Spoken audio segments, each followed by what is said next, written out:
نحمده ونصلي على رسوله الكريم أما بعد فأعوذ بالله من الشيطان الرجيم بسم الله الرحمن الرحيم ألف لام ميم ذلك الكتاب لا ريب فيه هدى للمتقين الذين يؤمنون بالغيب ويقيمون الصلاة ومما رزقناهم ينفقون والذين يؤمنون بما أنزل إليك وما أنزل من قبلك وبالآخرة هم يوقنون أولئك على هدى من ربهم وأولئك هم المفلحون إن الذين كفروا سواء عليهم أأنذرتهم أم لم تنذرهم لا يؤمنون ختم الله على قلوبهم وعلى سمعهم وعلى أبصارهم غشاوة وَلَهُمْ عَذَابٌ عَظِيمٌ صدق اللہ العظیم۔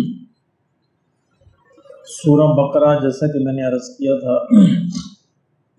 اس میں جو زیادہ تر مضامین ہیں یہود کے ارد گرد گھومتے ہیں۔ یہ ایک کیس سٹڈی ہے یہود کی، اور اس کیس سٹڈی کو لے کر مسلمانوں کو یہ سمجھایا گیا ہے کہ جن جرائم کے اندر یہود ملوث تھے تم نے وہ نہیں کرنے، تم نے اس سے بچنا ہے۔ اگر تم بھی وہی کرو گے تو تمہارا انجام بھی وہی ہوگا جو ان کا ہوا، اور اگر تم اس سے بچ گئے تو تمہیں اللہ پاک جو ہے وہ دنیا اور آخرت میں کامیابی نصیب فرمائیں گے۔ یہود چونکہ مسلمانوں سے پہلے امت تھی، اگر قرآن مجید آخری کتاب نہ ہوتا اور اس سے بعد کوئی اور کتاب نازل ہونا ہوتی، اس کتاب میں پھر مسلمانوں کے واقعات کو دہرایا جاتا۔ تاریخ سے سبق ایسے لیا جاتا ہے تو بعد میں آنے والی امت کو بتایا جاتا ہے کہ پچھلی امت یہ کرتی تھی، یہ گناہ تھے، یہ گناہ تھے، یہ مسائل تھے، تم نے اس سے بچنا ہے۔ کیونکہ ہم سے پہلے جو امتیں ہیں، جو دو بڑی امتیں گزری ہیں، وہ یہود و نصارہ ہیں، تو سورہ بقرہ کے اندر یہود کے پس منظر میں ساری بات چلے گی، اور سورہ آل عمران میں نصارہ کے پس منظر میں بات ہوگی کہ وہ کس کس جرائم کے اندر ملوث تھے اور کس طرح راستے سے گمراہ ہوئے۔ فرمایا کہ الف لام میم، یہ حروف مقطعات ہیں۔ یہ بڑی دلچسپ بات ہے، قرآن مجید کا آغاز ہی اللہ نے ایسے الفاظ سے کیا ہے کہ جس میں انسان اپنی جو ہے اعتراف کرے کہ یا اللہ میں کچھ نہیں جانتا، یعنی قرآن کے آگے ہاتھ باندھ کے کھڑا ہو کہ یا اللہ میں کچھ نہیں جانتا۔ الف لام میم کا مطلب ہمیں نہیں پتا، اللہ نے بتایا ہی نہیں۔ تو اللہ آغاز ہی اس بات سے کر رہے ہیں کہ انسان شروع کے اندر ہی یہ اعتراف کر لے، اس حقیقت کو تسلیم کر لے کہ اللہ میری حیثیت کوئی نہیں، میں قرآن کے آگے میری کوئی حیثیت نہیں، یہ تیرا کلام ہے، میں کچھ نہیں جانتا، اور اس میں سے بھی جو تو مجھے عطا فرمائے گا وہی مجھے ملے گا، تو میرے حال پہ رہے فرما، مجھے عطا فرما دے۔ حتیٰ کہ فرشتوں نے جب یہ کہا حضرت آدم علیہ السلام کے بارے میں، تو اللہ نے کہا کہ تم وہ نہیں جانتے جو میں جانتا، اور فرشتوں کو اعتراف کرنا پڑا کہ یا اللہ آپ جو جانتے ہیں، فرشتے جن کا علم جو ہم سے کہیں زیادہ ہے، تو انسان کی تو کوئی حیثیت نہیں ہے۔ اس لیے قرآن مجید کا آغاز ہی اس بات سے ہو رہا ہے کہ انسان اس کا اعتراف کر کے آگے بڑھے کہ یا اللہ میں کچھ نہیں جانتا سوائے اس کے کہ جو تو مجھ پر مہربانی فرما دے۔ الف لام میم کے بارے میں مختلف جو آراء موجود ہیں ہماری علمی دنیا کے اندر، ان میں سب سے مشہور رائے یہی ہے کہ یہ اللہ اور رسول کے درمیان راز ہے، یہ اللہ جانتے ہیں، یہ اللہ کے رسول جانتے ہیں۔ دوسری رائے یہ ہے کہ یہ اس زمانے کا اسلوب ہے، اس زمانے کے جو ادبی کلام تھا، جو شاعری تھی، وہ اسی طرح شروع ہوتی تھی، اور یہ کوئی غیر معروف بات نہیں تھی۔ یہی وجہ ہے کہ صحابہ نے یا کفار نے کسی نے اس کے بارے میں کوئی سوال نہیں کیا، کیونکہ ان کے لیے یہ ایک معروف بات تھی۔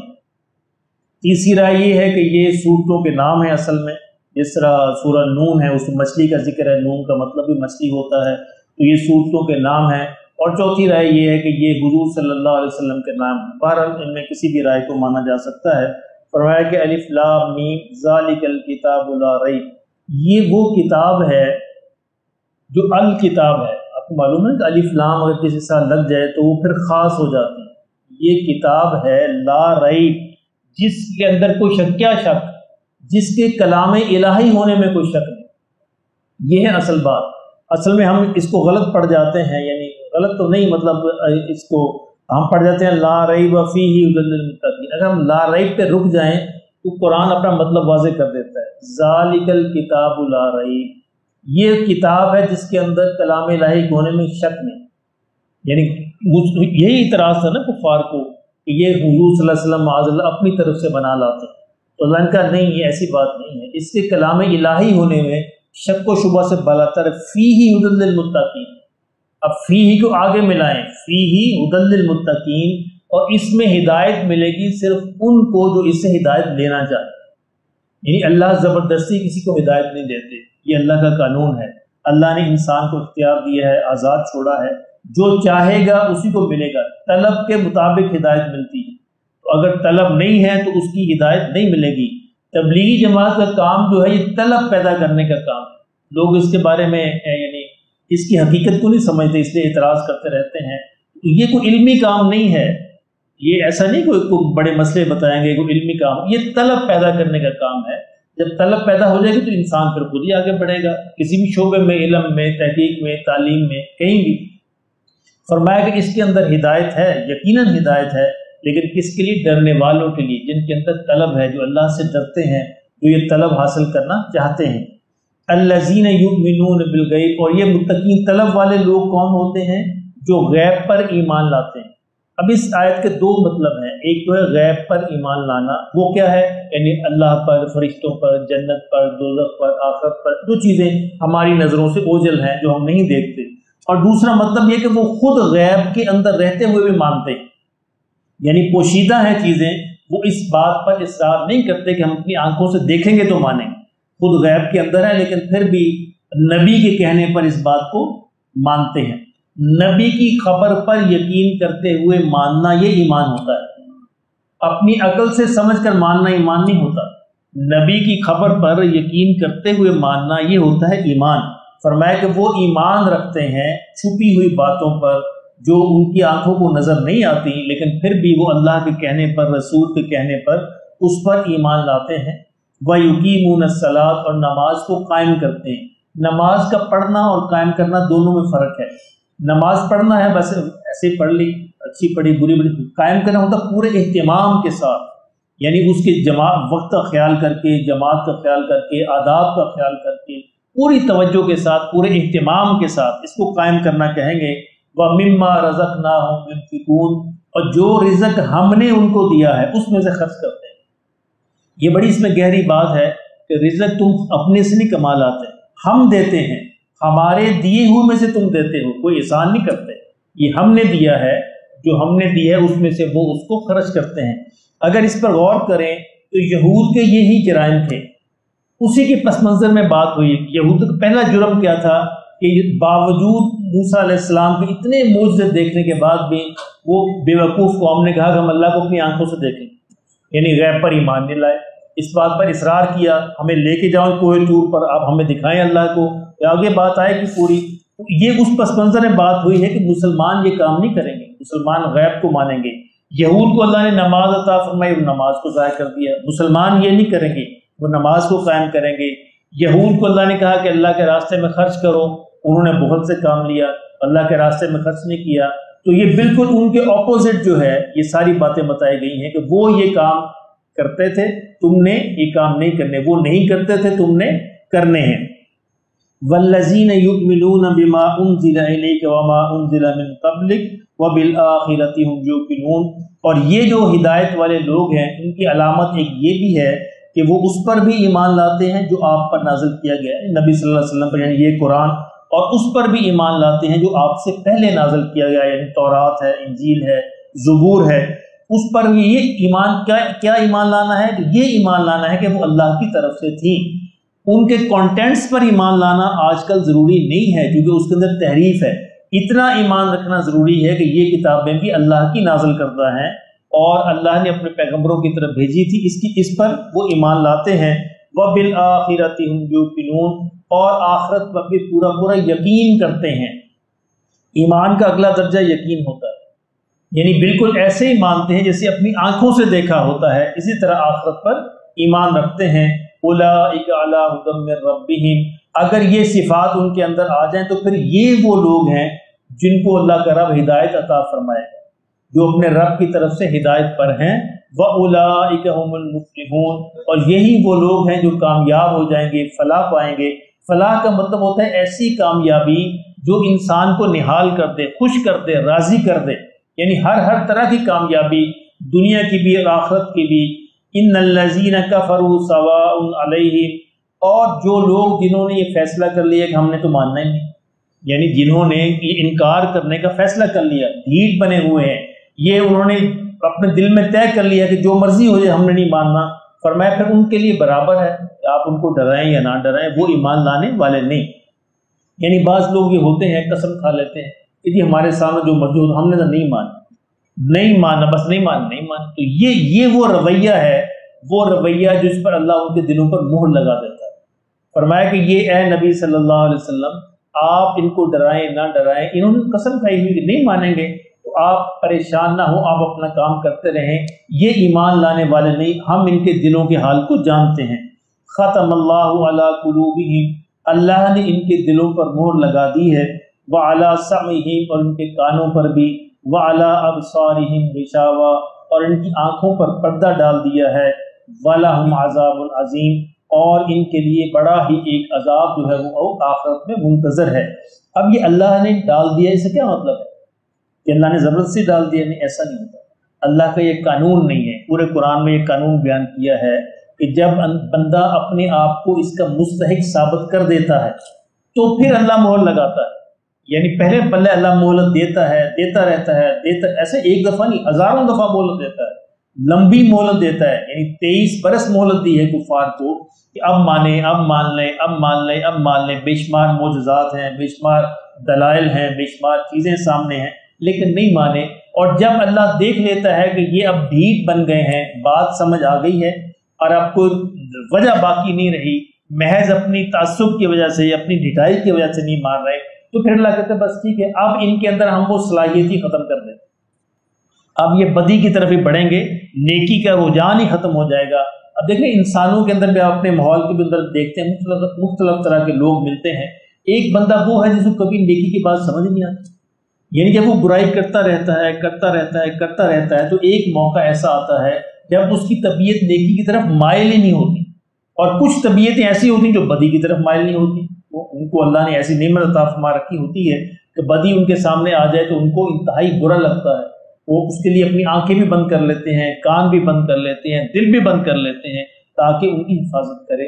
تو یہ اس کا مطلب یہ نہیں ہوتا کہ اللہ زبردستی مہر لگاتا ہے، اس کا مطلب یہ ہوتا ہے کہ جب وہ اپنے آپ کو اس کے ساتھ لائق ثابت کر دیتے ہیں تو اللہ پھر ان کے لیے یہ دروازے بند کر دیتا ہے۔ بعین ہی وہ بندہ جو اپنے آپ کو ہدایت کے لیے ثابت کر دیتا ہے، اللہ اس کے لیے دروازے کھول دیتا ہے۔ لیکن یہ اسلوب ہے قرآن کا، یہ اللہ اپنی اتھارٹی کو بیان کرنے کے لیے بیان کرتے ہیں۔ جب اللہ کہتا ہے جس کو میں چاہوں ہدایت دوں، جس کو میں چاہوں گمراہ کروں، اس کا مطلب یہ نہیں ہوتا کہ جس کو چاہیں کان سے پکڑ کے ہدایت دے دیں، کان سے پکڑے گمراہ کر دیں۔ یہ اللہ اپنی اتھارٹی بیان کر رہے ہوتے ہیں۔ بالکل ایسے ٹیچر اگر کلاس میں کھڑا ہو کر یہ کہے میں جس کو چاہوں پاس کر دوں، جس کو چاہوں فیل کر دوں، تو کیا مطلب ہوتا ہے اس کا؟ ایسی زبردستی کر دے گا؟ نہیں، وہ اپنی اتھارٹی بیان کر رہا ہوتا ہے، ایسے نہیں کر رہا، اس کے پیچھے یہ بات چھپی ہوتی ہے کہ جو اپنے آپ کو فیل ہونے کی ثابت کر دے گا اس کو میں فیل کروں گا، اور جو اپنے آپ کو پاس کرنے کے ثابت کرے گا اس کو پاس کروں گا۔ لیکن وہ بات ایسے کرے گا، اسلوب اس کا ایسے ہوگا، جس کو چاہوں فیل کروں، جس کو چاہوں پاس کروں، ان کو اتھارٹی تو ہے لیکن کبھی ایسا کرے گا نہیں۔ بیانی اللہ رب العزت جو ہے کبھی ایسا نہیں کرتے، جو انسان اپنے آپ کو ثابت کرتا ہے فیل ہونے کے اسی کو فیل کرتے ہیں، اور جو اپنے آپ کو پاس ہونے کے ثابت کرتا ہے اللہ اس کو پاس کرتے ہیں۔ کائنات کی سکیم جو ہے پاس کرنے کی ہے، فیل کرنے کی نہیں ہے۔ کیوں جی؟ ایسے ہی نا، کوئی بھی اسکول، کالج، یونیورسٹی لوگ بچوں کو فیل کرنے کے لیے نہیں بنائی جاتی، لیکن بچے فیل ہوتے ہیں۔ بیان ہی کائنات جو اللہ نے بنائی ہے انسانوں کو جنت میں بھیجنے کے لیے بنائی ہے، پاس کرنے کے لیے بنائی ہے۔ فیل ایکسیپشن ہے، ایک استثناء ہے، جس طرح اسکولوں کالجوں میں فیل ہونا ایک استثناء ہے، بچے فیل ہوتے ہیں، لیکن ان کو یہ ہوتا نہیں ہے، ان کے آئین میں یہ نہیں لکھا ہوتا اسکول کے کہ اتنے % فیل کرنے، نہیں، یہ نہیں ہوتا، وہ چاہتے ہیں کہ سارے ہی پاس ہو جائیں۔ اللہ نے بھی کائنات انسانوں کو پاس کرنے کے لیے بنائی ہے، لیکن کچھ لوگ جو ہے اپنی ناکامی سے، اپنی کرتوتوں سے یہ ثابت کر دیتے ہیں کہ ان کے دلوں پر مہر لگ جائے تو پھر وہ ناکام ہو جاتے ہیں۔ اچھا، اس سے ایک اور بات بڑی اس کو سمجھیے کہ ایمان بننے کے جو ذرائع ہیں، اللہ نے یہاں پہ کس کا ذکر کیا؟ آنکھوں کا، کانوں کا اور دل کا۔ اسی سے ایمان بنتا ہے، اسی سے بگڑتا ہے، یعنی جو چیزیں ہماری آنکھیں دیکھتی ہیں، جو چیزیں ہمارے کان سنتے ہیں اور جو چیزیں ہمارے دل سوچتے ہیں، وہی ایمان بناتے ہیں یا بگاڑتے ہیں۔ تجربہ کر کے دیکھ لیجیے، یعنی جس بات کو آپ بولنا شروع کر دیں گے، جس بات کو آپ سننا شروع کر دیں گے، جس بات کو آپ سوچنا شروع کر دیں گے، وہ آپ کے دل پر اثر کرنا شروع کر دیں گے۔ میں ایک دفعہ ملتان سے، یعنی ہے تو ہنسی کی بات، ملتان سے لاہور آ رہا تھا بس کے ذریعے، اس اللہ والے نے ایک گانا لگایا، اور ملتان اس زمانے میں 8 گھنٹے کا سفر ہوتا تھا، یعنی لاہور کا 8 گھنٹے اللہ کے بندے نے ایک ہی گانا لگایا اور اونچی آواز میں لگایا۔ اب مجبور ہے ساری سواریاں، اچھا 8 گھنٹے کے بعد میرے کان بج رہے تھے، جب میں نیچے اترا تو میرا دل بھی وہی گانا کہہ رہا تھا۔ انسان اتنا اثر ہو جاتا ہے اس پر، انسان جو سننا ہے وہ اس پر اثر ہوتا ہے، جو دیکھتا ہے اس کا اثر ہوتا ہے، اور جو سوچتا ہے اس کا اثر ہوتا ہے۔ اس لیے اگر انسان یہ چاہے کہ اس کے ایمان میں ترقی ہو تو اللہ کی باتوں کو سنے، اللہ کی باتوں کو بولے، اللہ کی باتوں کو سوچے، تو انشاءاللہ اس کے ایمان میں ترقی ہونا شروع ہو جائے گی۔ اور جو چاہتا ہے اس کا ایمان بگڑے تو دوسری محفلوں میں جانا شروع کر دے، غیر اللہ کی باتیں سننا شروع کر دے، اور غیر اللہ کی باتیں سوچنا شروع کر دے، اور برائی کی باتیں دیکھنا شروع کر دے، ایمان فوری طور پر بگڑنا شروع ہو جائے، کم ہونا شروع ہو جائے گا۔ یہ دروازے ہیں، یہ ذریعے ہیں ایمان کے بننے کے بھی اور ایمان کے بگڑنے کے بھی۔ اسی اللہ نے یہاں بھی اس سے ذکر فرمایا کہ جب میں کسی پر مہر لگاتا تو ان پر مہر لگا دیتا، نہ وہ اچھی باتیں سنے گا، نہ وہ اچھی باتیں دیکھے گا، نہ اچھی باتیں سنے گا، نتیجتاً اس کا ایمان نہیں بنے گا۔ اللہ ہمیں اس کی حفاظت کی توفیق نصیب فرمائے۔ ہر بندہ جو چاہتا ہے کہ اس کا ایمان بنے، وہ اپنی آنکھوں کی حفاظت کرے، اپنے کانوں کی حفاظت کرے، اپنی سوچ کی حفاظت کرے۔ یہ سوچ بڑی اہم ہے۔ آپ دیکھیں جس زمانے میں کرونا شروع ہوا ہے، سوچ کتنی امپورٹنٹ ہوتی ہے۔ آپ لوگوں نے تو یہاں نہیں بھوگتا، ہم نے تو بھوگتا ہے کہ لاک ڈاؤن کیا ہوتا ہے، یہ پاکستان والوں نے تو نہیں بھوگتا لاک ڈاؤن کیا ہوتا ہے، اس کا خوف کیا ہوتا ہے۔